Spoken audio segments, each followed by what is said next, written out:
નમસ્કાર વિદ્યાર્થી મિત્રો, હું છું doctor Mahesh ગઠિયા, assistant professor in sociology from government arts and commerce college Netrang. સૌથી પહેલા આપ સર્વને વિશ્વ આદિવાસી દિવસની હાર્દિક શુભકામના. વિદ્યાર્થી મિત્રો, આદિવાસી સંસ્કૃતિ એ વિશ્વની જૂનામાં જૂની અને પોતાનામાં યુનિક અને વિશિષ્ટ સંસ્કૃતિ છે. ગીત, સંગીત, નૃત્ય, તીર કમાન અને સિમ્પલ લિવિંગ અને હાઈ થિંકિંગ સાથે કુદરતના ખોળે ધબકતું જીવન એ આદિવાસી સંસ્કૃતિની એક વિશિષ્ટ પહેચાન છે. વિદ્યાર્થી મિત્રો, અહીં એક પ્રશ્ન થાય છે કે શું કામ વિશ્વ આદિવાસી દિવસ ઉજવવામાં આવે છે? આ એક વિચારણીય પ્રશ્ન છે. એનો સિમ્પલી જવાબ એ છે કે આદિવાસીઓની પોતાની અધિકારો છે. આદિવાસીઓને એ આદિવાસીઓના અધિકારોની એ સામાજિક, આર્થિક અને ન્યાયિક સુરક્ષા માટે 1994 થી સમગ્ર વિશ્વમાં 9 ઓગસ્ટના દિવસે વિશ્વ આદિવાસી દિવસ ઉજવવામાં આવે છે.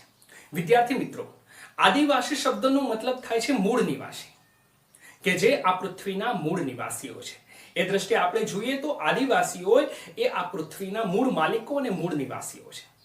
ભારતની વાત કરીએ તો અત્યારે ભારતમાં લગભગ 700 જેટલી આદિવાસીની જાતિઓ અને ઉપજાતિઓ જોવા મળે છે અને ભારતની કુલ વસ્તીના લગભગ 8.6% એટલે કે લગભગ 10 કરોડ જેટલી વસ્તી જે છે અત્યારે ભારતમાં આદિવાસીઓની જોવા મળે છે. વિદ્યાર્થી મિત્રો, આદિવાસીની સંસ્કૃતિની પરંપરા અને જ્ઞાન પરંપરાની આપણે જો વાત કરીએ તો આદિવાસી સંસ્કૃતિની જ્ઞાન પરંપરામાં ડિઝાસ્ટર, ડેવલપમેન્ટ અને ડિફેન્સ, એ સિવાય લોક ચિકિત્સા અને કલા એ આદિવાસી સંસ્કૃતિની વિશિષ્ટ પહેચાન છે. એક એની વિશિષ્ટતા છે, એની યુનિકનેસ છે. વિદ્યાર્થી મિત્રો, અહીંયા એક બાબત આપણે યાદ રાખવી જોઈએ કે આપણા દેશમાં જ્યારે સ્વતંત્રતા આંદોલન થયું, આઝાદી માટે દેશમાં હજારો લોકોએ જે છે એ પોતાની જાનની આહુતિ આપી અને સ્વતંત્રતાની ચળવળમાં જંપ લાવી, તો આ આદિવાસી લોકોએ પણ સ્વતંત્રતાની ચળવળમાં પાછું વળીને નથી જોયું. હજારો આદિવાસીઓએ પોતાની મા ભૂમિની રક્ષણ કરવા માટે, સાર્વભૌમત્વને ટકાવી રાખવા માટે અંગ્રેજોની સામે ઝૂઝવ્યા છે, લડ્યા છે અને શહીદી હોરી છે. એવા ઘણા બધા આદિવાસી વીર સપૂતો છે કે જેણે આઝાદી માટે શહીદી હોરી છે.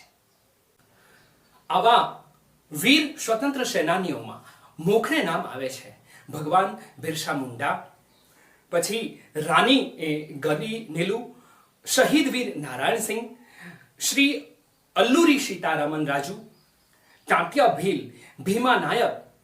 આવા ઘણા બધા વીર આદિવાસી વીરોએ જે છે આઝાદીની જંગમાં, આઝાદીને, દેશને સ્વતંત્રતા અપાવવા માટે જે છે અને પોતાની જળ, જમીન અને જંગલને બચાવવા માટે અંગ્રેજો સામે લડ્યા હતા અને શહીદ થયા હતા. આ તકે એવા ઘણા બધા આંદોલનો પણ થયા, જેમાં ખાસ કરીને રંપા આંદોલન છે, ભગત આંદોલન છે, કોલ વિદ્રોહ છે, સંથાલ વિદ્રોહ છે. આવા ઘણા બધા આદિવાસીઓએ જે છે એ પોતાની મા ભૂમ, જળ, જમીન અને જંગલને બચાવવા માટે જે છે અંગ્રેજો સામે આંદોલનો પણ કર્યા છે. તો આવા અનેક નામી અનામી વીર શહીદોને, વીર આદિવાસી શહીદોને આ તકે આપણે સતત નમન કરીએ, એને શ્રદ્ધાંજલિ આપીએ અને એના જીવનમાંથી કંઈક પ્રેરણા લઈને આપણે આજના આ કાર્યક્રમની જે છે એ શરૂઆત કરીએ.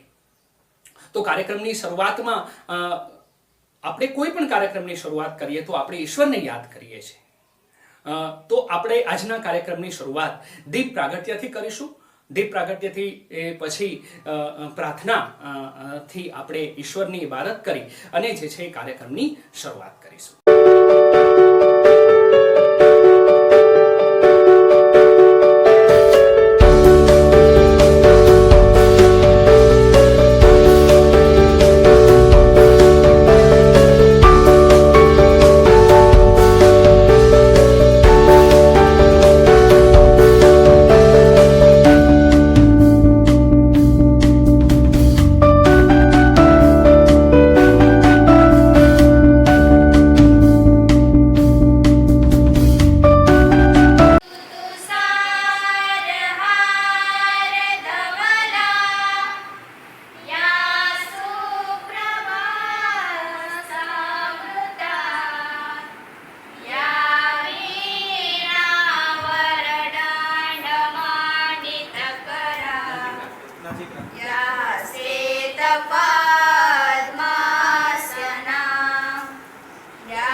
સરકારી આર્ટ્સ અને commerce college નેત્રંગના Acharya Shri doctor G.R. Parmar સાહેબને નમ્ર નિવેદન કરું કે તેઓ પ્રસંગોપાત પોતાના વિચારો રજૂ કરે.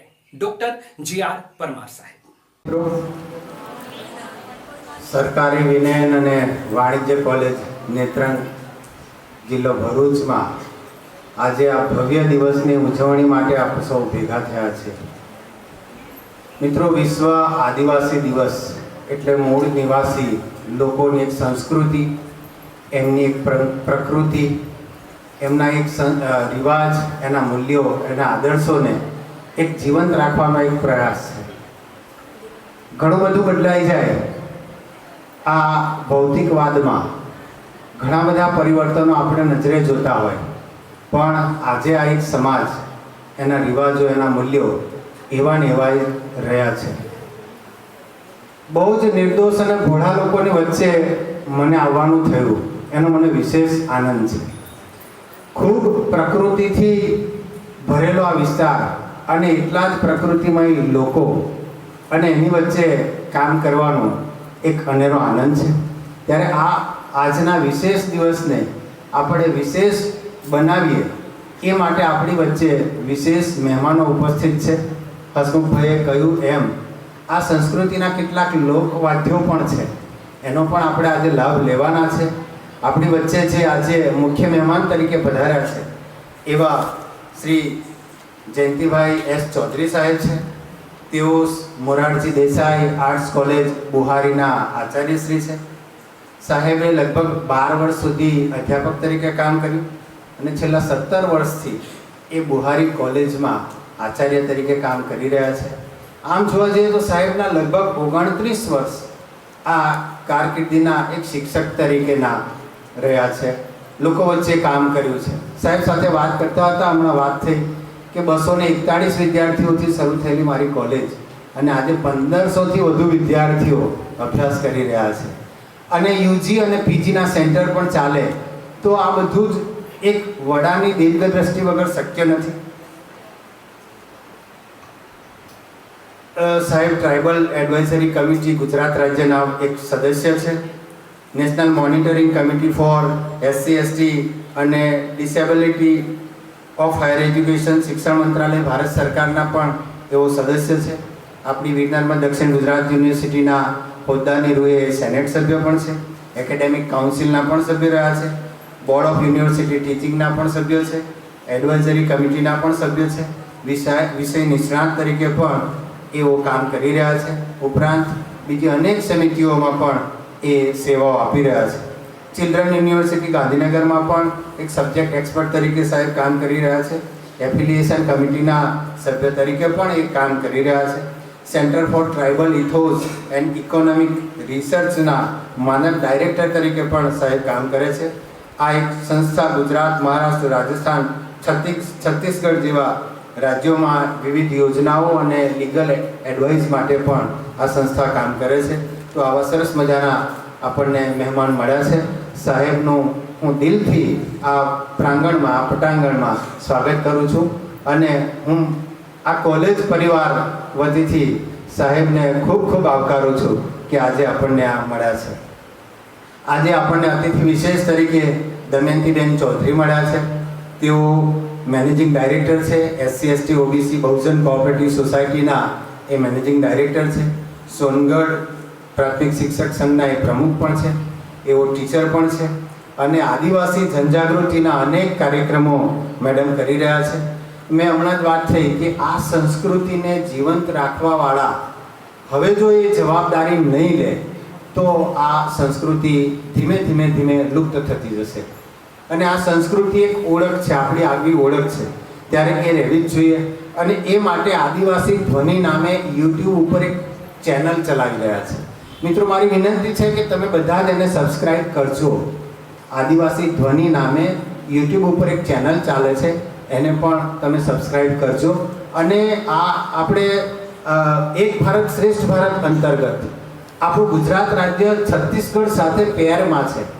ગયા વર્ષે કોરોનાના કારણે આપણે છત્તીસગઢ નહીં જઈ શક્યા કે છત્તીસગઢના લોકો અહીંયા પણ નહીં આવી શક્યા, પણ કદાચ આ વર્ષે શક્ય બને કે આપણા 50 વિદ્યાર્થીઓ સ્ટુડન્ટ એક્સચેન્જ પ્રોગ્રામ હેઠળ અને આપણી 2 ફેકલ્ટી ટીચર એક્સચેન્જ પ્રોગ્રામ હેઠળ છત્તીસગઢ જાય, દુર્ગમાં જાય, બિલાસપુરમાં જાય, આવા બધા જે છત્તીસગઢના વિસ્તારો છે ત્યાં જાય, છત્તીસગઢના લોકો ગુજરાતમાં આવે અને આપણી કલ્ચરલ એક્સચેન્જનું પણ એક આદાન પ્રદાન થાય. તો એવા પણ સરકારના પ્રયત્નો છે. મિત્રો, આજનો એક વિશેષ દિવસ હોય, મારે વધારે બોલવું નથી કારણ કે આપણો ઉત્સવ છે અને એમાં આપણે નાચ ગાન, આપણી સંસ્કૃતિને ઓળખસમા ગીતો, આવું બધું જ આપણે માણવાના છીએ. ત્યારે ફરીથી આજે લોકવાદ્યોને જીવંત રાખનાર કલાકારોનું પણ હું આ પરિવારમાં સ્વાગત કરું છું. આપ સૌ વિદ્યાર્થીઓ, સૌ અધ્યાપક મિત્રોનું પણ દિલથી આ પરિસરમાં સ્વાગત કરું છું. Thank you. આભાર ડોક્ટર જે.આર. પરમાર સાહેબ. ત્યારબાદ આપણા આજના કાર્યક્રમના મુખ્ય મહેમાન શ્રી જયંતિભાઈ ચૌધરી સાહેબ, કે જેઓ પ્રિન્સિપાલ છે મોરારજી દેસાઈ આર્ટ્સ કોલેજ બુહારી. તો આજના મુખ્ય મહેમાન શ્રી ડોક્ટર જયંતિભાઈ ચૌધરી સાહેબને નમ્ર નિવેદન કરું કે તેઓ અમારા વિદ્યાર્થીઓને આજના આ આદિવાસી દિવસ નિમિત્તે પોતાનું પ્રોત્સાહક પ્રવચન રજૂ કરે. ડોક્ટર જયંતિભાઈ ચૌધરી સાહેબ. આ પરિસરમાં અત્યંત પ્રસન્નતા અનુભવાય એ સ્વાભાવિક અને સહજ છે. આપણે બધા આ એક જ સમાજના છીએ. ખૂબ સરસ નૃત્ય ચાલતું હતું. મારી પરમાર સાહેબ સાથે ઈચ્છા થઈ ગઈ કે એકાદ રાઉન્ડ મારી લઈએ, પણ એવા મુકામ પર ઊભો છે કાફલો, અહીંથી જવાય રણ તરફ, અહીંથી જવાય નદી તરફ. એટલે અમારી મર્યાદા આવી કે એવા મુકામ પર અમને ગોઠવી દીધા છે કે નાચવું હોય તો જરા પરમિશન લેવી પડે સાહેબની. એનીવે, આ સરકારી વિજ્ઞાન અને વાણિજ્ય કોલેજ નેત્રમ સાથે ક્યાંક ને ક્યાંક જોતરાવાનું જોડાવાનું બન્યું છે. અહીંયા લગભગ 2-5 વખત આવવાનું બન્યું છે મારે. ક્યાંક ને ક્યાંક કોઈક ને કોઈક નિમિત્ત હશે, ક્યાંક કોઈક સરકારી જવાબદારી, ક્યાંક કોઈક યુનિવર્સિટીની જવાબદારી, ક્યાંક કોઈક તમારી કોલેજની તપાસ, અને એ નિમિત્તે વિદ્યાર્થી મિત્રોને પણ મળવાનું થયું છે. એટલે સાહજિકતાથી પરમાર સાહેબને હા તો પાડી દીધી. તો સાહેબે કહ્યું કે 20-25 મિનિટ તમારે કંઈક રજૂ કરવું પડશે. એટલે પહેલી મૂંઝવણ મારે એવી થઈ કે આ કામ અઘરું છે, પણ તેમ છતાં થોડો પ્રયત્ન કરું બોલવાનો, કારણ કે આજે નાચવાનો અને ગાવાનો દિવસ છે અને તેમાં બોલવાનું આવે એટલે જરા કઠિન પડે. પણ વાંધો નથી મિત્રો, કોલેજના વિદ્યાર્થીઓ દ્વારા આપણી આગવી સંસ્કૃતિ અને સાંસ્કૃતિક ધરોહરને ઉજાગર કરવાના હેતુસર આ વિશિષ્ટ પ્રકારની ઉજવણી થાય એના માટે આચાર્યશ્રી અને તમામ સ્ટાફને પહેલાં તો ખૂબ ખૂબ અભિનંદન, અને વિદ્યાર્થી મિત્રોને ખૂબ અભિનંદન કે તમે લોકો આ સંસ્કૃતિના વાહક છો. બીજું પણ એક એવું છે કે ભૌગોલિક દ્રષ્ટિએ અમને જે નિમંત્રણ આપ્યું છે એ બંને આયામ તમે પસંદ કર્યા છે. શિક્ષણની એક પદ્ધતિ છે કે પ્રાથમિક શિક્ષણથી લઈને ઉચ્ચ શિક્ષણ સુધીના આયામોને સિદ્ધ કરવા બંને આયામોને તમે નિમંત્રિત કર્યા છે. અમારી સાથે દમયંતીબેન ચૌધરી પણ છે, જે પ્રાથમિક શિક્ષણ એટલે કે ગ્રાસરૂટ લેવલ પર કામ કરે છે, અને સાથે સંસ્કૃતિના વાહક તરીકે સાહેબે ઉલ્લેખ કર્યો કે ક્યાંક યુટ્યુબ ચેનલ આદિવાસી ધ્વનિ નામની એક આખી એક ધારા એમણે ઊભી કરી છે. આ અઘરું કામ છે. તમે માનો એવું સરળ નથી. એક ચેનલ ઉપર નાનકડો ગીતનો વિડીયો અપલોડ કરવો, કેટલું એડિટિંગ કરવું, મહા મહેનત માંગી લે એવું કામ છે. ત્યારે છેક ભૌગોલિક દ્રષ્ટિએ આજે તમે તાપી જિલ્લામાંથી અમને બંનેને નિમંત્રિત કર્યા. આ સંસ્થાનો ખૂબ ખૂબ આભારી છું. અને કદાચ કોઈક ઋણાનુબંધ હશે, કોઈક સદભાગ્ય હશે એમ સમજુ છું. મારી સામે જે કલાકારોનો ગ્રુપ બેઠેલો છે વાજિંત્રો સાજિંદ્રાઓ એ ડોળું વગાડવાનો એ ખાવાના ખેલ નથી. આટલું મોટું ઢોલ ઉચકીને વગાડવું એ પણ રમતની વાત નથી. એમને સતત વંદન કરું છું કે આવા નિરક્ષર કલાકારો આપણી વચ્ચે ઉપલબ્ધ છે. એમને પણ આ સાથે આવકારું છું. વિદ્યાર્થી મિત્રોને પણ બિરદાવું છું અને અહીંયાથી જ આ સારસ્વત મિત્રોમાંથી ક્યાંક શિક્ષણની પરિપાટી ઉપર પહોંચનારા શિક્ષકોને પણ બિરદાવું છું. આ પરિસર મને ગમે છે એટલા માટે કે કોઈક જુદા પ્રકારની પરિપાટીનું નિર્માણ અહીંયા થયું છે. મિત્રો, મને બરોબર યાદ છે ઢોલ વાગતો હતો ત્યારે 1992-93 વર્ષ દરમિયાન અહીંયાથી હું મોટરસાઇકલ લઈને ડેડિયાપડાથી આગળ પાટવલી મોસડા થઈને જતો. ત્યાં તો કાચો રસ્તો હતો, રોકાવાનું પણ થતું. ચાંદનીના પ્રકાશની અંદર આવો મોટો ઢોલ વાગતો હોય અને સરસ મજાનું નાચવાનું ચાલતું હોય અને એમાં કોઈ પરમિશનની જરૂર નથી કે જઈએ એટલે એકાદ ચક્કર તો મારવાનું સાહજિક થઈ જાય અને એકાદ ચક્કર નહીં મારે તો લગ્ન પ્રસંગમાં ગયા અને વસવસો રહી જાય. આજે થોડોક વસવસો રહી જશે રમા સાહેબ, કે એવી જગ્યા પર ગોઠવી દીધા છે તમે લોકો અમને. એની પણ આ એક આનંદ છે. ચાંદીના પ્રકાશમાં ડુંગરની ધાર ઉપર મોટો ઢોલ વાગતો હોય અને તમે સરસ મજાનું નૃત્ય કરતા હોય. પેલી બાજુ માઇક ઉપર ગીત ગવાતા હોય ત્યારે તો માઇકનું પણ આકર્ષણ. આ માઇક હોય તો માઇક ઉપર જે ગીત ગવાય એ બહેનો શું રજૂ કરે એમને જ ખબર અને ખૂબ તીણા અવાજથી બોલતી હોય, ગાતી હોય ત્યારે એનું એક મધુર દ્રશ્યની કલ્પના મને અત્યારે સંસ્કૃતિમાં આવી. મિત્રો, એકાદ બે ચક્કર નાચણામાં નાચી શકાય, નાચી અવાજ આપણી આ સાહજિકતા છે. આ સંસ્કૃતિના પરંપરાના આપણે સાચા વારસદારો છે. મોટા શહેરમાં નવરાત્રી વખતે તમે જોશો કે દોડિયાના ક્લાસીસ શરૂ થાય એવી એક જાહેરાત બહાર પડે. નેત્રંગમાં કે ડેડિયાપાડામાં કે શાકવારમાં એવી જાહેરાત નહીં હોય કે નાચણાના ક્લાસીસ શરૂ થતા હોય. આ તો સાહજિકતા છે, એ આવડે જ આપણને, એમાં કંઈ શીખવાની જરૂર નહીં હોય. અને હવે પરિસ્થિતિ એવી છે કે મારે ને તમારે આને સાચવવું પડે એમ છે. ડોળોના કલાકાર નામ શું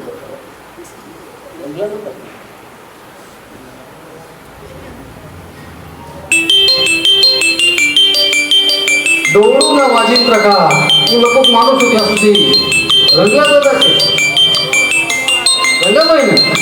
હા, એ રંગાભાઈ સરસ મજાનો આઈ કાર્ડ અમને બતાવતા હતા કે છેક નેશનલ લેવલ સુધી આ રંગાભાઈ ડોળું લઈને પહોંચે. તો એ મિત્રો આ કલાકારને જોરદાર તાળીથી આપણે વધાવીએ.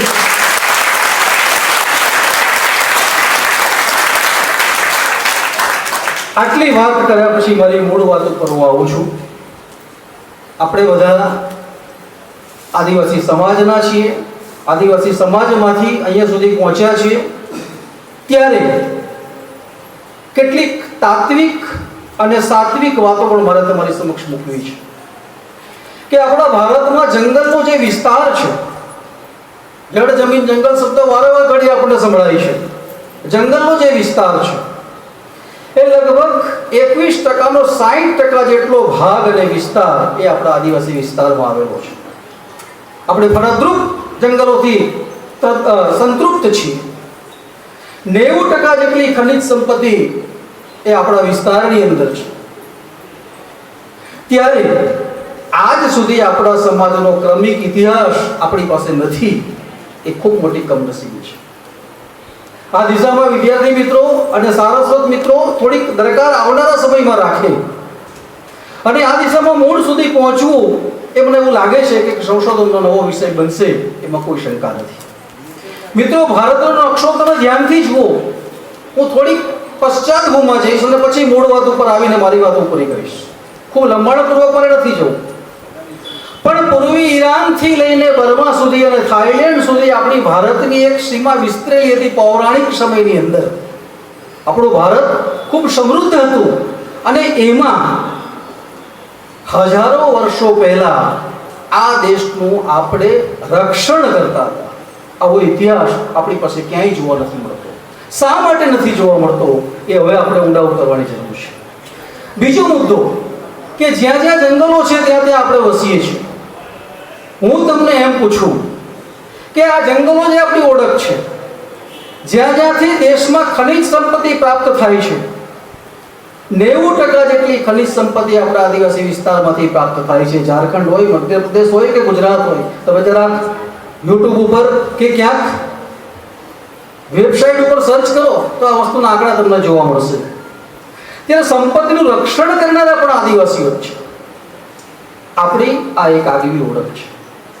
ત્રીજો મુદ્દો, જેટલા પણ જંગલો છે એ જંગલો, જેટલી પણ નદીઓ છે એ નદીઓ અને જેટલા પણ આદિવાસી વિસ્તારમાંથી પસાર થાય છે, આ બધી નદીઓ એના પર ક્યાંક ને ક્યાંક બંધ, ક્યાંક ને ક્યાંક ડેમ, આ બધું આપણા વિસ્તારમાં જ છે. તમે કલ્પના કરો કે આદિવાસી પરિયોજનામાં આપણને અત્યાર સુધીમાં કેટલી તકલીફ પડી છે.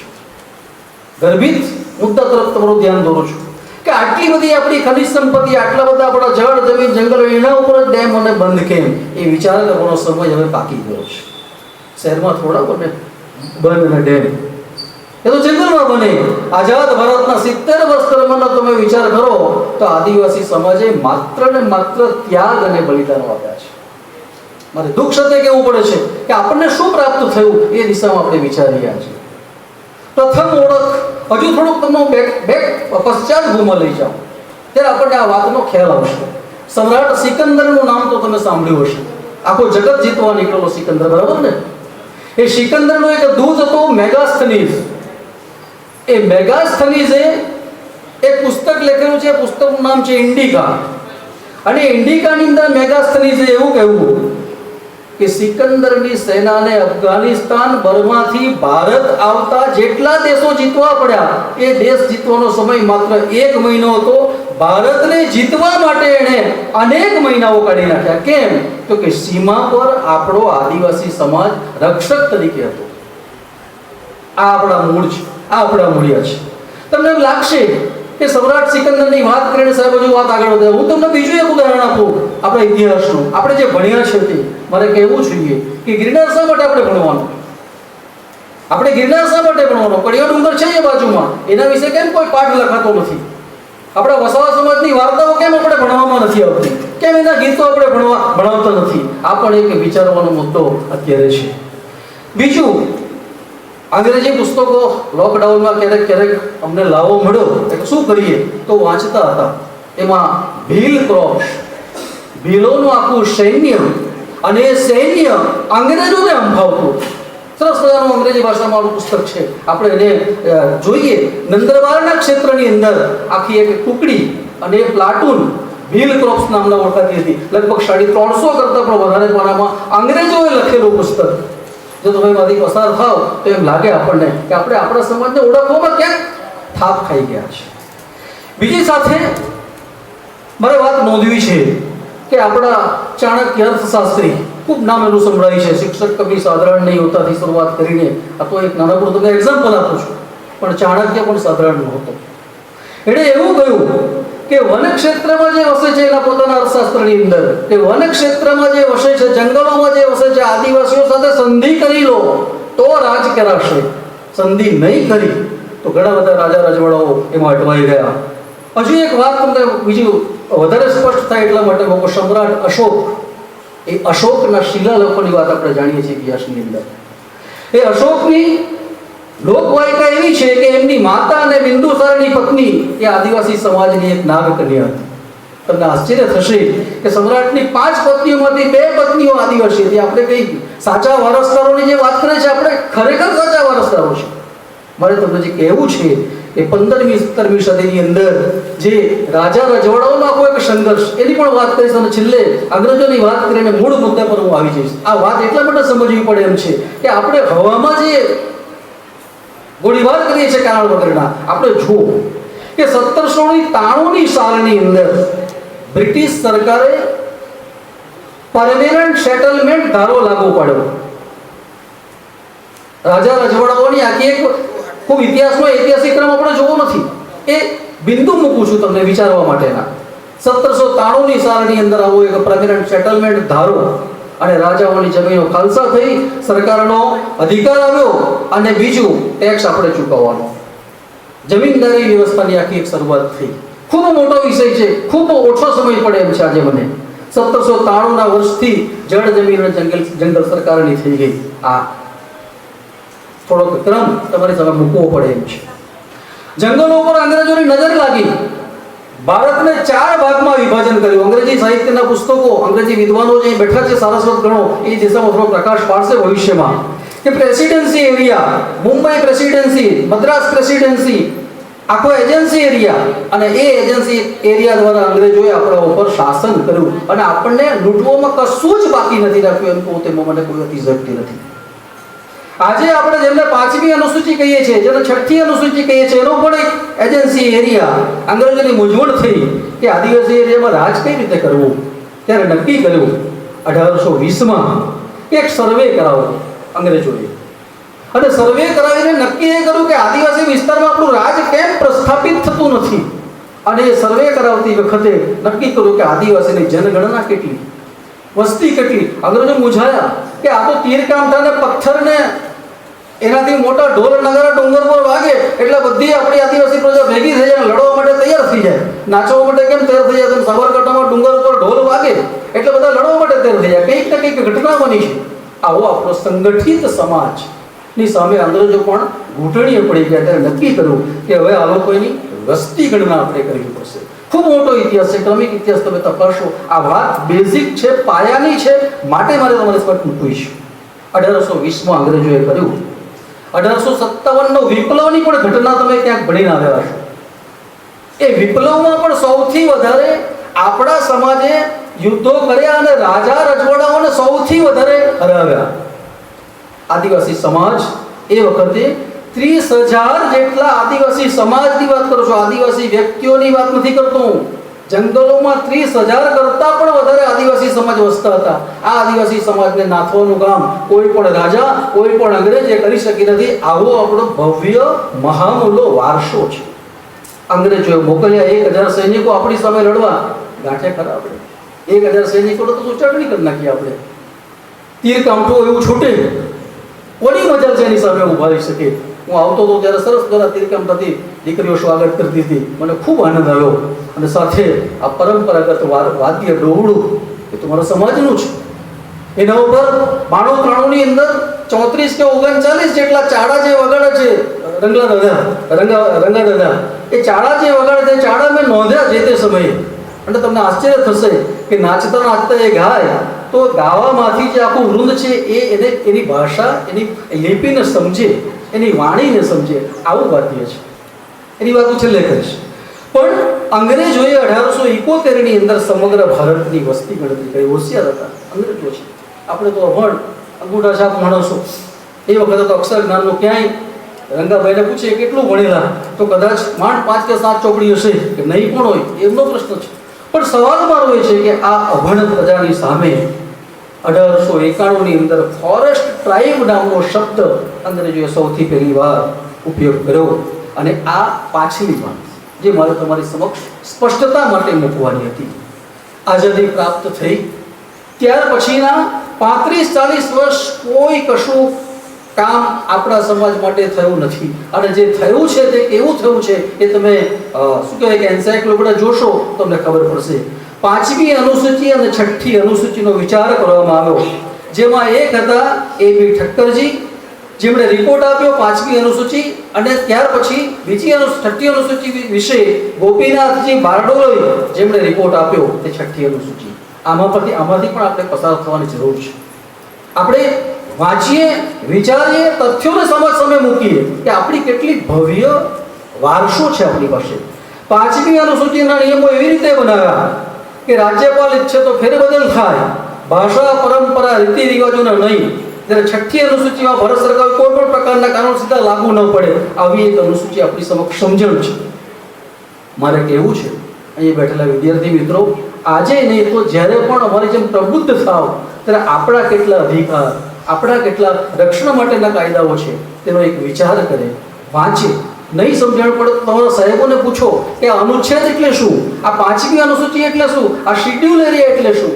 તેનો પણ એક નાનકડો વર્કશોપ આદરણીય રાઠોડ સાહેબ ખૂબ સરસ લોકડાઉનમાં કામ કર્યું. એની સરસ નોંધ લીધેલી છે વેબિનાર દ્વારા. આવો પણ કોઈ એક વેબિનાર રાખે ભવિષ્યમાં તો ચોક્કસ ચોક્કસ પ્રકારે એક નાનકડી સદભાવના આ સમાજ માટે વિકસે. આજ દિન સુધી આ ક્ષેત્રનું શોષણ જ થતું આવ્યું છે. વિકાસના નામ પર પંચશીલનો સિદ્ધાંત હોય જે જવાહરલાલ નહેરુએ બનાવ્યો. આઝાદી પછી ભારતમાં ડેમ કેમ બનાવવા, ખાડો કેમ ખોદવી, કોઈ જ આપણી મંજૂરી લીધી નથી. ભુરિયા કમિટીની ત્રિસ્તરીય વ્યવસ્થા, કેન્દ્ર, રાજ્ય અને પંચાયતી વ્યવસ્થા, પંચાયતી રાજ, આ એક સરકારનું જે વ્યવસ્થા છે એ વ્યવસ્થામાં આપણે ઊંડા ઉતરીએ તો આપણને વાસ્તવિકતા સમજાશે. બેઝિકલી 1960 પછી, હું ફરીવાર શબ્દ પ્રયોગ કરું છું કે બેઝિકલી 1960 પછી જનજાતિ સલાહકાર પરિષદમાં સમાજમાંથી એક પણ સભ્ય લેવાયો નથી. ગુજરાતમાં પહેલી વખત હું અને મારા એક મિત્ર બંને 1960 પછી પહેલી વખત જનજાતિ સલાહકાર સમિતિ પરિષદના સભ્ય છીએ. અને સરકારને જે પણ કંઈક લખવું પડે, કાનમાં કહેવું પડે, ફૂંક મારી પડે તો લખવું છે. તમારી સ્કોલરશિપ સીધી ખાતામાં જમા થાય છે, એની પાછળ પણ અમે ક્યાંક હોઈશું. કેમ કે સરકારની વ્યવસ્થા, અમે તો ત્યાં સુધી કહ્યું છે કે સ્કોલરશિપ દિવાળી પહેલા એક હપ્તો તમારા ખાતામાં ટ્રાન્સફર થવો જોઈએ, ડીબીટી, ડાયરેક્ટ બેનિફિટ ટ્રાન્સફર, અને બીજો હપ્તો માર્ચમાં. પ્રયત્ન કરીએ છીએ આ દિશામાં અમે સફળ થઈએ તો forest act, wild life act જે બનાવી દેવાય પણ આદિવાસી સમાજને ફાયદો થાય તેવું કોઈ ઈચ્છતું નથી. એવી એક નક્કરી વાસ્તવિકતા આપણી સમક્ષ છે. મારે કહેવું છે panchayat extension of scheduled area PESA ડિસેમ્બરની અંદર એના 25 વર્ષ પૂરા થશે. મારે તમને કહેવું છે કે આ 25 વર્ષની અંદર આપણે ક્યારેય કોઈ દિવસે ગ્રામસભામાં ગયા? તમે બધા વોટર આઈડી તો તમારી પાસે છે, ગામના જાગૃત નાગરિકો પણ છીએ આપણે. કેટલી વખત આપણે ગ્રામસભામાં ગયા? આ ગ્રામસભા નામનો જે પેશા એક્ટનો એવો એક એક્ટ છે, એની મહત્તા તમને સમજાવો કે ઇતિહાસમાં ખૂબ મોટી મહત્તા છે આ પેશા એક્ટની. શા માટે? તો કે મોગલોએ આપણા જે વખતે રાજ કર્યું તે વખતે સત્તા છીનવી લીધી અને તમને ખ્યાલ હશે કોઈને પ્રશ્ન પૂછવાનો પણ અધિકાર નથી.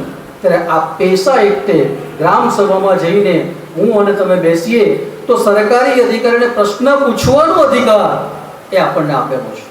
આપણે કેટલા ગયા જરાક વિચારીએ. આપણે અંતરાત્માને પૂછીએ કે આપણા સમાજ માટે આપણે શું કર્યું. સૌથી મહત્વનો અધિકાર આ નવી શિક્ષણ નીતિની અંદર લોકલ બોલીમાં પ્રાથમિક શિક્ષણ કે માતૃભાષાની અંદર અપાવવું જોઈએ. આવી એક 85 કે 87માં પાન નંબર ઉપર જિકર થઈ છે.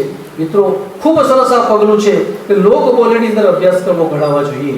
ત્યારે આ બચાવવાનો પ્રયાસ કરવાનો અધિકાર એ મારા તમારી પાસે અત્યારે જ્યારે નિમિત્ત રૂપ બન્યા છે ત્યારે આપણે કંઈક પ્રયત્ન કરીએ.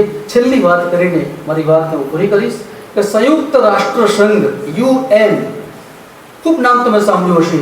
આજે આદિવાસી પંથકની અંદર દરેક તાલુકા મથકે, જિલ્લા મથકે આપણો સમાજ આવતા પણ મેં પણ 2-3 ટેકાના ઢોલ જોયા તો ખૂબ સરસ મજાનો ઉત્સવ ઉજવાયો. ત્યારે 9મી ઓગસ્ટે વિશ્વ આદિવાસી દિવસ ઉજવવાનું નક્કી કર્યું. આની જાહેરાત ડિસેમ્બર 1994માં યુએનએ કરેલી. વર્કિંગ ગ્રુપ ઓફ ઇન્ડિજિનિયસ પોપ્યુલેશનની બેઠકમાં આદિવાસી સમુદાય માટેના ઘોષણાપત્રકમાં 30મી સપ્ટેમ્બર 2007ના રોજ 158 દેશોના સમર્થન દ્વારા આ એક વસ્તુ નક્કી થઈ. 143 દેશોએ સમર્થન આપ્યું, 11 દેશોએ મતદાન ન કર્યું અને બાકીના દેશો જે સમર્થન નથી આપ્યું તેમણે હવે સમર્થન આપ્યું છે. ત્યારે આ વસ્તુની પણ એક વિશદતાથી અભ્યાસ આપણે કરીએ અને સાચી વાતને આપણા સમાજ સમક્ષ લઈ જઈએ. છેલ્લે મારે જે મહત્વની 2-3 વાત મૂકવી છે તે એ છે કે આપણી સંસ્કૃતિ, આપણી પરંપરા, નાચવું અને ગાવું એ શરમનો વિષય હવે ગણાવવો નહીં જોઈએ. ખૂબ સરસ રીતે આપણે નાચીએ, ઉમળકાભેર નાચીએ.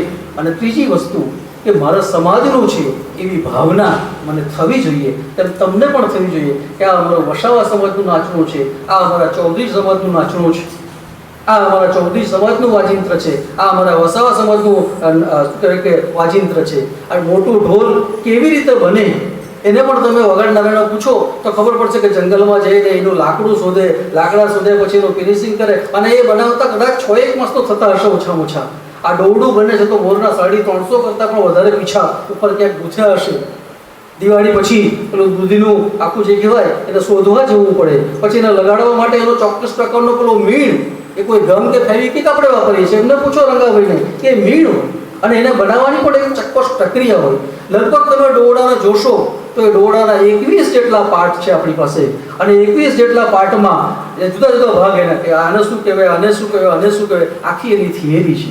આ એક સંશોધનનો વિષય છે. આપણે આદિવાસી સમાજમાં વસીએ છીએ. આદિવાસી સમાજની પરંપરા એવી છે કે ઝાડનું પાન તોડવું હોય ને તો પણ પરમિશન લેવી પડે ઉપરવાળાની. આવી આપણી પરંપરા છે. આપણે આ પરંપરાના વાહકો છીએ. પુનઃ આદરણીય પરમાર સાહેબ અને સ્ટાફને મારે ખૂબ ખૂબ આભાર કે આવા ઉત્તમ તબક્કે મને યાદ કરો. ઓફિશિયલી તો ઘણી બધી વિઝિટ થાય છે, પણ આજે ઔપચારિક રીતે તમે જે મને બોલાવ્યો મને ખૂબ ખૂબ આનંદ છે. ખૂબ સરસ મજાનું દરવાજા ઉપર પ્રવેશતા જ આપણે સંસ્કૃતિની ઝાંખી સાથે છેક અહીંયા સુધી મને લાવ્યા વિદ્યાર્થીનીઓનો પણ ખૂબ ખૂબ આભાર, સાથે કલાકાર વૃંદનો. અને સૌથી વિશેષ આનંદ મને જે છે તે કે મારી સાથે દમયંતીબેનને તમે નિમંત્રણ આપ્યું કે પ્રાથમિક શાળાનો આખો એક સંદર્ભ છે કે ગ્રાસરૂટ લેવલ અને છે કે ઉચ્ચ શિક્ષણનું લેવલ, આ બંને વચ્ચે સરસ મજાનો તાલમેલ સાધીને એક સમાજના શ્રદ્ધેય તરીકે તમે જે અમને નિમંત્રણ આપો, તમારો ખૂબ ખૂબ આભાર. પુનઃ આજે મારે ભાષણ કરવાનો સમય નથી, કારણ કે નાચવા ગાવાનો વિષય છે, મેં શરૂઆતમાં જ કહ્યું તેમ. એટલે હવે મારે વધારે શબ્દો નહીં લંબાવવા જોઈએ. ક્યારેક તક મળે તો રાઠોડ સાહેબ એવો ઉપક્રમ ગોઠવજો, અને ગોઠવવાની સાથે મારા શબ્દોને વિરામ આપું છું. અસ્તુ, આભાર. ખૂબ ખૂબ આભાર ડોક્ટર ચૌધરી સાહેબ. ત્યારબાદ આપણા કાર્યક્રમના બીજા મુખ્ય વક્તા શ્રી દમયંતીબેન ચૌધરીને નિવેદન કરું કે તેઓ આ તકે પોતાના વિચારોથી અમારા વિદ્યાર્થીઓને પ્રોત્સાહિત કરે. દમયંતીબેન ચૌધરી મેડમ. જય આદિવાસી. જરાક હાથ ઉપર કરીને જય આદિવાસી. જય આદિવાસી. જોહાર. જોહાર એટલે તો ખબર ને?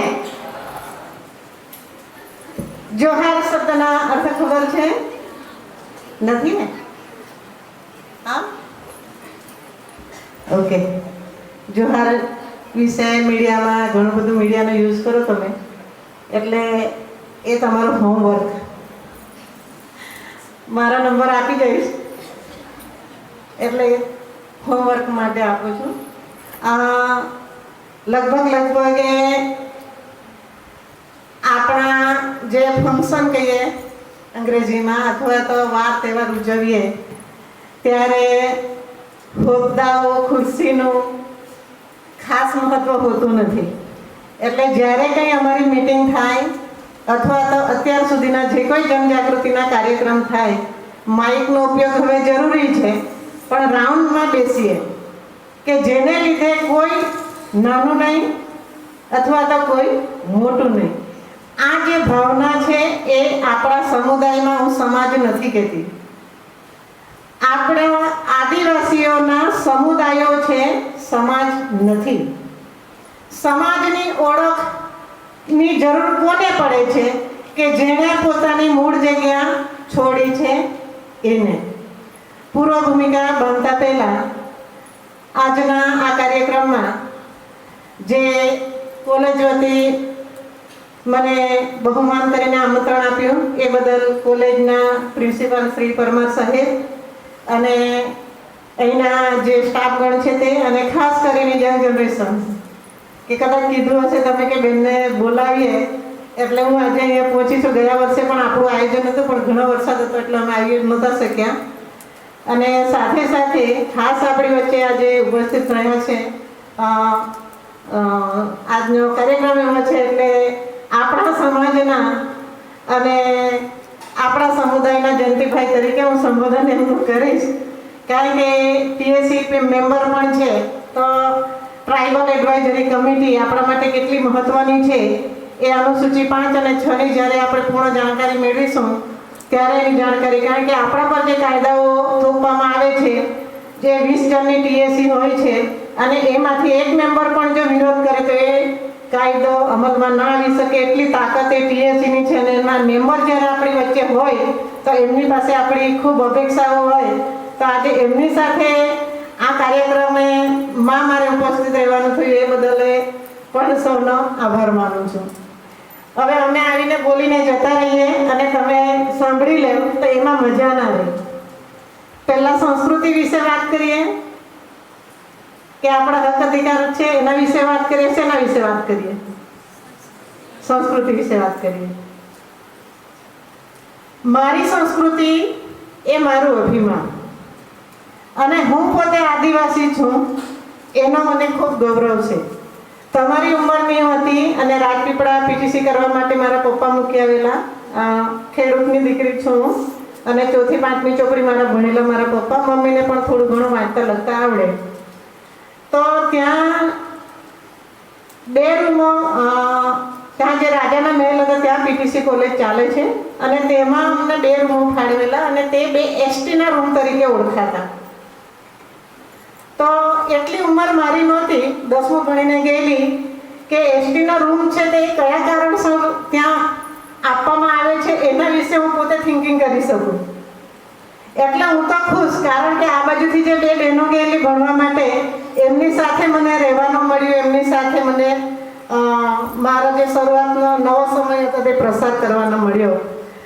પણ જેમ જેમ થોડું એજ્યુકેશન લીધું, થોડું વાંચ્યું, પછી મને ખબર પડી કે એ મારા માટે ખૂબ અપમાનજનક પરિસ્થિતિમાં ત્યાં 2 રૂમો અમને ફાળવવામાં આવેલા.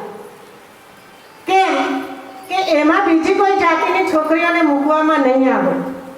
કાસ્ટિઝમ ફક્ત એસસી કે દલિત સમુદાય સાથે થાય છે એવી હું વાત નથી કરતી. અને કાર્યક્રમો આવ્યા હોય તો મને ખુલીને બોલવાની ટેવ છે.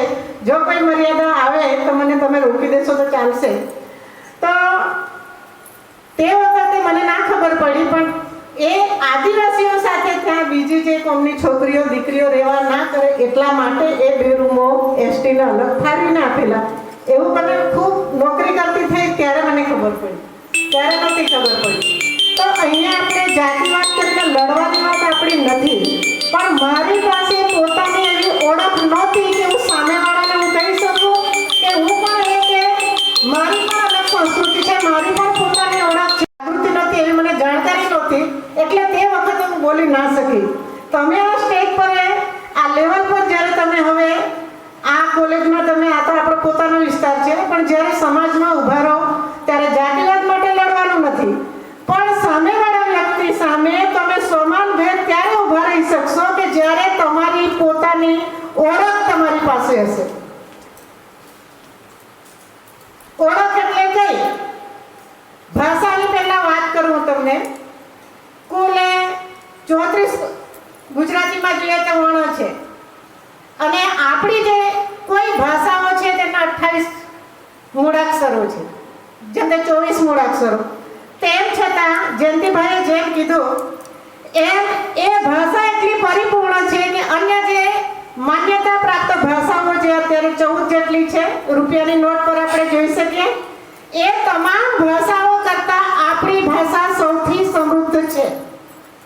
અને એ ભાષાનો આજે સુરક્ષિત રાખવાની જવાબદારી કોની છે? પહેલા અમારી હતી, બરાબર ને? તમારા કરતા 2 પેઢી આગળના છીએ અમે એ પાપ કરેલું છે કે અમારી ભાષા સાચવવા માટે, આપણી ભાષા સાચવવા માટે અમારે જે પ્રયત્નો કરવા જોઈતા હતા તે જે તે સમયે અમે કરી શક્યા નથી. આ છેલ્લા 7-8 વર્ષથી કંઈક એવો કુદરતી સંકેત થયો કે જે સમુદાયમાંથી હું આવી છું, આજે હું અહીં તમારી સામે ઊભી રહીને બોલી શકું છું, તો એની પાછળ ના મુખ્ય જેને હું ક્રેડિટ આપી શકું એ કોણ કહેશો તમે? મારો સમુદાય. મને જે ઓળખ આપેલી છે, કોણે આપી છે? મારા સમુદાયે. આજે મને સગવડ મળી, સરકારની યોજનાઓની ભણવાની સુવિધા મળી, મેં ભણી લીધું, પણ જ્યારે એડમિશન લેવાનું થયું ત્યારે મેં શું રજૂ કર્યું? 12મા પછી સમાજ કલ્યાણ અધિકારી એસટીનો દાખલો. તમે બધા અત્યારે સ્કોલરશિપની વાત કરી એટલે બધાએ તમે આપ્યો હશે 12મા પછી. આપ્યો કે નહીં આપ્યો? એ તમને કેવી રીતે મળ્યો? તમારી પાસે કોઈ કાગળ હતું એટલે મળ્યો? કોના થકી મળે દીકરાઓ? આપણા જેટલા પણ આદિવાસી સમુદાયના માથાઓ છે, જેટલો પણ પોપ્યુલેશન છે, એ તમામની ગણતરી કરીને એ બધા વતી આપણને પ્રતિનિધિત્વ મળેલું છે. મને થોડું એજ્યુકેશન મળ્યું અને મેં નોકરી શેના આધારે મેળવી? એસટી ના દાખલાના આધારે મેળવી કે નહીં મેળવી? તો એ આરક્ષણ એટલે તમને જે મળ્યું છે એ ખાઈ પીને મજા કરીને જતા રહેવાના ડોક્ટર બાબા સાહેબ આંબેડકરે નહોતું કીધું.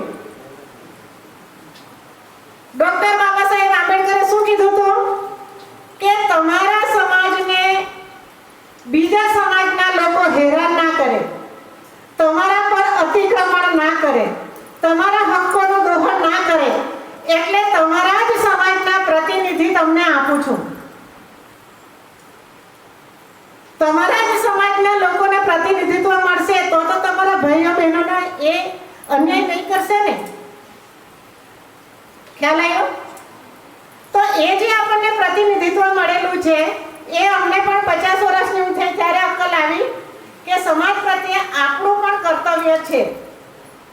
આ પૃથ્વી પર ટકવા માટે દરેક નાના મોટા જીવ સંઘર્ષ કરે અને પોતાનું અસ્તિત્વ ટકાવી રાખે, તેમ આપણું અસ્તિત્વ આપણે ટકાવી રાખવું હોય તો આપણી જે મૂળ ઓળખ છે, આપણું જે કલ્ચર છે, આપણી જે સંસ્કૃતિ છે એ આપણી પાસે આપણી ઓળખ હશે. અત્યારે સપ્ટેમ્બર 2020માં જયંતિ સરને ખબર હશે જયંતિભાઈ કે નવો અધિનિયમ બની ગયેલો છે કે તમારે હવે પછીના તમારા જે દાખલાઓ છે, આપણે બહુલ્ય ટ્રાઇબલ વિસ્તારમાં રહીએ છીએ એટલે નહીં ખબર પડે, જે સિટી એરિયામાં રહે છે એ લોકોને મુશ્કેલી ઊભી થવા માંડી છે કે તમારી પાસે તમારી ભાષા નહીં હોય, તમારી સંસ્કૃતિ નહીં હોય, તમારી પરંપરાઓ નહીં હોય, તમારી પાસે તહેવારો નહીં હોય તો તમને હવે પછીની તમારી જે એસટીની ઓળખ છે એ મેળવવામાં ખૂબ મુશ્કેલી પડશે. નહીં મળે એવું નથી કહેતી.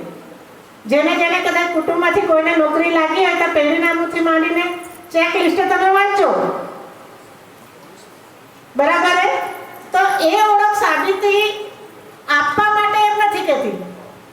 એ તો આપણી પાસે હશે તો આપણને આપોઆપ મળવાનું છે. પણ જે આપણા લગભગ આપણે તહેવારો પૂછીએ તો આપણને ખબર નથી. સંસ્કૃતિની વાત આપણે કરીએ તો કયા તહેવારો? કોઈ કહેશો આપણા તહેવારો કયા? હા, નાગરિયો પૂજે ને બધા. પછી બીમા હરાજ કરો છો? કરીએ છીએ ને. હવે દિવાળીના નામે ઓળખાય ને વળતા દિવસો કહેતા, વળતા દીહી ચંદ્રમા હેકત ને અમે પાછળથી દિવાળી હોઈ ગઈ. હોળી, બરાબર? હોળીને આગળ રમે, પાછળ હોળીના દિવસે રમે, હોળી પછી રમે, નુનારા, કોદુર ભૂમિયા, બરાબર? એ બધા એના નામો હતા હોળીને રમનારાના પણ. તો એ જે બાળકને એક વસ્તુ તમે યાદ રાખજો, આપણા જે કોઈ તહેવારો છે એ તહેવારો ત્યારે જ ઉજવાય છે અથવા તો આપણે ઉજવીએ છીએ કે જ્યારે પ્રકૃતિમાં પરિવર્તન આવે. કોઈને પણ હરાવીને, કોઈની હત્યા કરીને અથવા તો જીત મેળવીને કોઈ પણ તહેવાર આપણો નથી. આપણા કોઈ દેવો પાસે હથિયાર નથી. યહામોગે આ દીકરાએ સરસ મજાનું ગીત ગાયું, પણ વનવાસી શબ્દ આપણા માટે એક ગાળ સમાન હું ગણું છું, આદિવાસી શબ્દને ભૂસવા માટે. એટલે એ નેક્સ્ટ ટાઈમે સુધારજો. અને દેવ મોગરા માતા નથી, યહામોગી છે ને પાંડોરી છે. જો તમે દેવ મોગરા કહેશો તો એ ગામનું નામ છે. આવનારા સમયમાં દેવ મોગરા થઈ જશે અને પાંડોર અને યહામોગી નીકળી જશે, બરાબર? સપ્તશૃંગી છે એ મહારાષ્ટ્રની સાતપુડાંચી દેવી હતી આદિવાસીઓની. અત્યારે કઈ દેવી થઈ ગઈ? સપ્તશૃંગી. ત્યાંની સંસ્કૃતિ બધી ભૂસાઈ ગઈ અને જે આદિવાસીઓની દેવી બધા જ લોકો આવીને પૂજે, કઈ વાંધો નહીં, આપણને કઈ તકલીફ નથી. પણ આપણી ઓળખ જેના થકી છે એનું રક્ષણ કરવું, એને સાચવવાની જવાબદારી પણ આપણી છે. દરેકનો આવકાર છે, આપણો કોઈનો વિરોધ નથી. પણ આપણા કલ્ચર પર જે બહારી આક્રમણો થઈ રહેલા છે, હું એવું નથી કહેતી કે તમે મારી જેમ રોજ કચ્છા મારીને કોલેજમાં આવો, હું પણ નોકરીએ જાઉં તો હું પણ ના જઈ શકું. અને મારી તો ત્યાં સુધીની ચેલેન્જ છે કે જો જવું પડે તો હું જાઉં. મને કોઈ જાતની શરમ નથી, કારણ કે આ મારો પારંપરિક પહેરવેશ છે, જે મારા પૂર્વજો પહેરતા. જે જમાનામાં કોઈ દરજી નહોતો તે જમાનામાં કપડાં પહેરતા આપણા લોકોએ શીખાવ્યું દરજી વગર. બરાબર હે? અને આ ડ્રેસ તમે દરજી વગર પહેરી શકો. બ્લાઉઝ અત્યારે પહેરવી પડે એ વસ્તુ અલગ છે.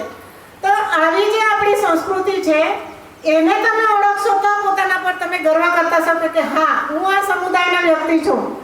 ભારતની સુપ્રીમ કોર્ટ આપણને કહે છે કે ભારતમાં જેટલી વસ્તી છે તેના 8% આદિવાસીઓ જ આ દેશના મૂળ માલિક છે.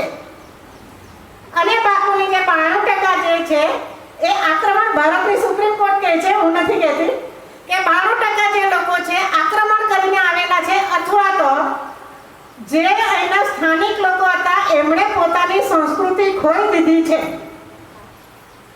એટલે એ લોકોનો સમાવેશ પણ 92%માં થયો છે. તો આટલી મોટી વાત ભારતની સુપ્રીમ કોર્ટ કહેતી હોય અને સંયુક્ત રાષ્ટ્ર સંઘની જે સાહેબે વાત કરી એ સૌપ્રથમ 1982માં બ્રાઝિલમાં મળેલી અને 9મી ઓગસ્ટે મીટિંગ થયેલી. બીજા વિશ્વયુદ્ધ પછી જે જાનહાનિ થઈ એના પર મંથન કરવા અને તે પછી આ બધી સંયુક્ત રાષ્ટ્ર સંઘની કામગીરી છે. તમે ઓનલાઈન પણ તમને ગૂગલમાં મળી જશે. અને 9મી ઓગસ્ટે થયેલી એટલે 9મી ઓગસ્ટની ઉજવણી આપણે કરીએ છીએ. પણ જે સંયુક્ત રાષ્ટ્ર સંઘે 1942-43 વાત કરું અને એ પછી અત્યારે 2019માં અને તેના 19નું વર્ષ ભાષા વર્ષ તરીકે ઉજવવાનું કીધેલું, એ બધી વાતો એમાં આવે છે. પણ જે સંયુક્ત રાષ્ટ્ર સંઘ છે 142-43 દેશો એના હાલમાં જે સભ્યો છે એ તમામ દેશના પ્રતિનિધિઓએ એવું કીધું કે આવનારા સમયમાં આ પૃથ્વી પર જો જીવ સૃષ્ટિને બચાવી હોય, આદિવાસી કોઈ દિવસ એકલા માણસની વાત નહીં કરે.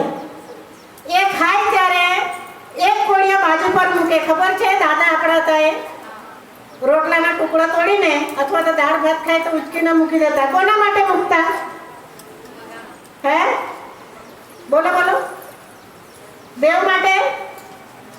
દેવ માટે? ભગવાન માટે? ના. કોના માટે? જીવ જંતુનો પણ એના પર હક છે. એના ભાગમાંથી કીડી પણ ખાય, મકોડા પણ ખાય ને પક્ષી પણ ખાય ને પ્રાણી પણ ખાય.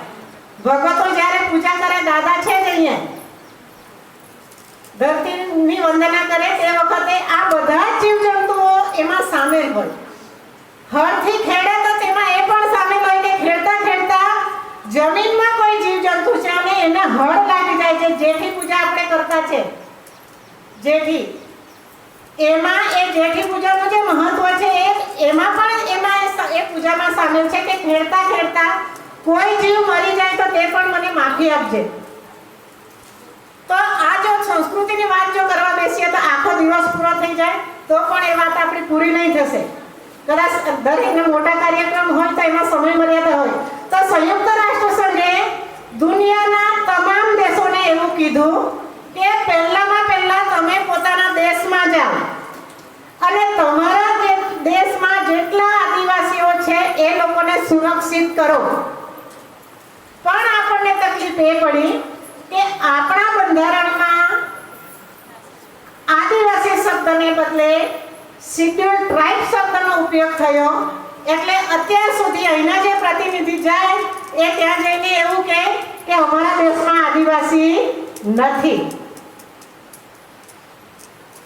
આપણા દેશમાં આદિવાસી નથી. અને 9મી ઓગસ્ટ બધા જ દેશોના બધા જ લોકોને ઉજવવા કીધું કે હાલનું જે ગ્લોબલ વોર્મિંગ છે એ જોતા આવનારા 50 વર્ષમાં દરિયાની સપાટી એટલી ઉપર આવવાની છે, ગરમી એટલી વધી જવાની છે. પાણી માટે હવે પછીનું યુદ્ધ પાણી પીવાના પાણી માટે જ થવાનું છે. 2% પાણી છે.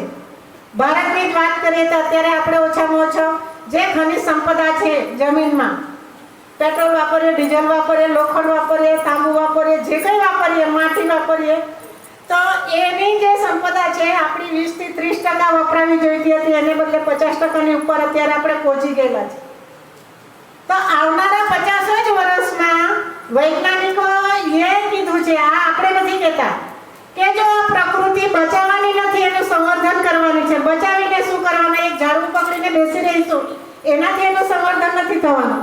મોટા પાયે પ્રકૃતિ સંવર્ધન થાય અને આદિવાસીની જીવનશૈલી અપનાવશો તો ને તો જ આ પૃથ્વી પર આવનારા સમયમાં બધા લોકો જીવી શકશે, બધા પ્રાણીઓ જીવી શકશે, એવું સંયુક્ત રાષ્ટ્ર સંઘે કીધું છે.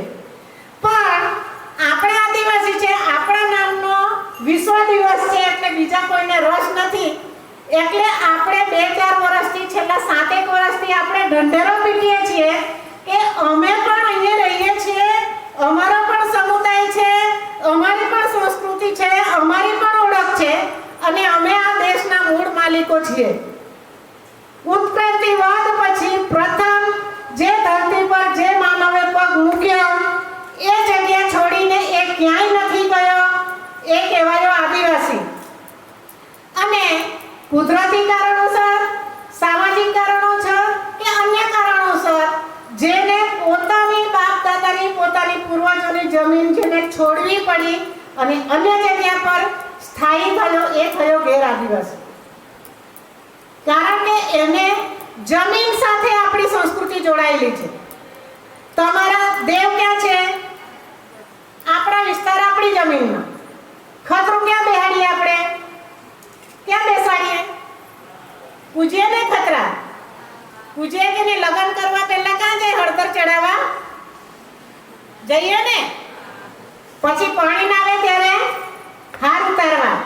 હિમાલય એ ચોકીદાર છે. નવી વાર પાણી જાય તો પગે લાગીને જાય, આ ગામ છોડીને જાય છે, એક નામ ઓછું કરજે. નવી બહુ પાણી ના આવે એટલે પહેલા હાર ઉતારવા હિમાલય જાય કે આ બીજા ગામની દીકરી અમારા ગામમાં આવેલી છે, એનું તો નામ લખી લેજે. આ આપણી પરંપરાઓ છે.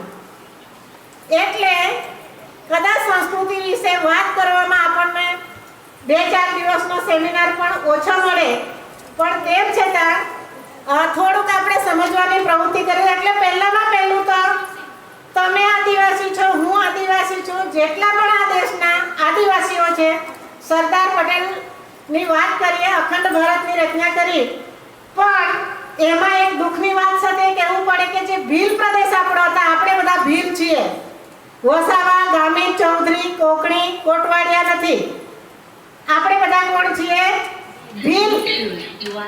અને એનું 4 રાજ્યોમાં ડિવાઈડ થતા અલગ અલગ સમુદાયથી પછી આપણે ઓળખાયા છીએ. એની પણ ખૂબ લાંબી વાત ચાલશે. તો આ તમે અહીંયા આવીને જે મને બોલવાની તક મળી છે, સાહેબ વારંવાર મારી સામે જોયા કરતા છે એટલે સમય મર્યાદા છે મારી, ને માફી પણ માંગી લઉં છું. પણ નેક્સ્ટ બીજી વખતે જોઈએ તો પોતાના માટે રજાનો દિવસ રાખવો પડે તો રાખો, પણ એક આપણી સંસ્કૃતિ પર આપણા જે હક્કો છે, કારણ કે યંગ જનરેશન જે ચેન્જ. વિશ્વ આદિવાસી દિવસની ઉજવણી કરવા જઈ રહ્યા હોય ત્યારે, અને આ ઉજવણીમાં જો ગીત, સંગીત અને નૃત્ય ના હોય, આદિવાસી સંસ્કૃતિની આ એક આગવી પહેચાન ગીત, સંગીત અને નૃત્ય એ ના હોય તો કાર્યક્રમ અધૂરો રહે. તો ચાલો વિદ્યાર્થીઓ આદિવાસી કલ્ચર, આદિવાસી સંસ્કૃતિની વિશિષ્ટ પહેચાન એવા ગીત, સંગીત અને નૃત્યને માણવા માટે તૈયાર થઈ જાઓ. તો અમારા કોલેજના વિદ્યાર્થીઓએ વિવિધ રીતે તૈયાર કરેલા ગીત, સંગીત અને નૃત્ય આપની સમક્ષ રજૂ છે. आई जन्म आपको आदिवासिया सात पोड़ डोगो में धरती माता पेटोले आई जन्म आपको आदिवासिया यारी किले जपाओ नयो गश्त आलोरा यारी किले जपाओ आदिवासी दिने आलोरा आपो आदिवासिया पांडोरी माता ने पहुंचनारा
વંદનીય ગુરુ ઠાકોર સાહેબ,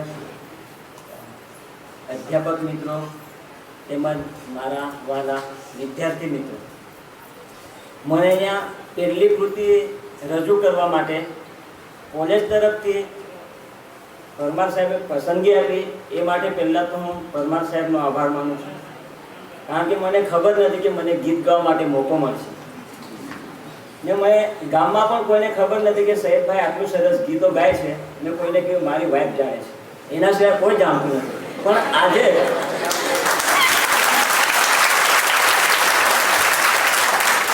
આજેથી લગભગ પ્રસાર થઈ જશે, કારણ કે મારા ગામના છે તે લોકો બી આજે અચંબા પામી જશે કે સૈયદભાઈ આટલા સરસ ગીત ગાય છે હે, એ લોકોને ખબર નથી. પણ આજે હું તમારી સમક્ષ દિવાસાના ગીતો ગાઈશ. અહીંયાના સાહેબ આદિવાસી વિદ્યાર્થીઓને પણ એ લોકોને કદાચ આ દિવાસાના ગીતો કેવા આવે એ પણ ખબર ન હોય, પણ હું આજે એમને સંભળાવીશ. ને ગુલાબભાઈ જરા ઢોલ લઈ લો.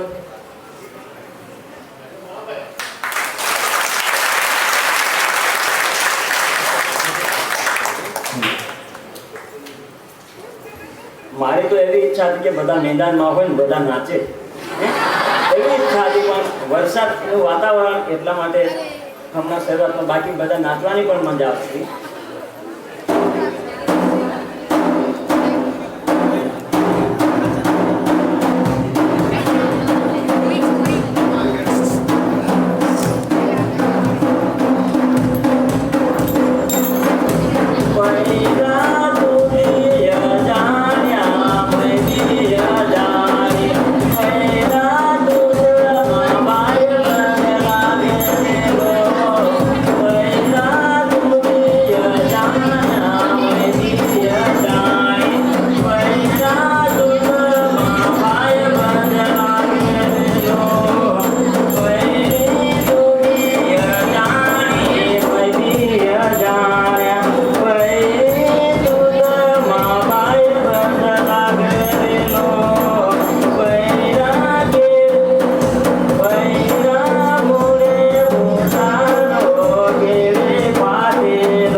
Oh,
Thank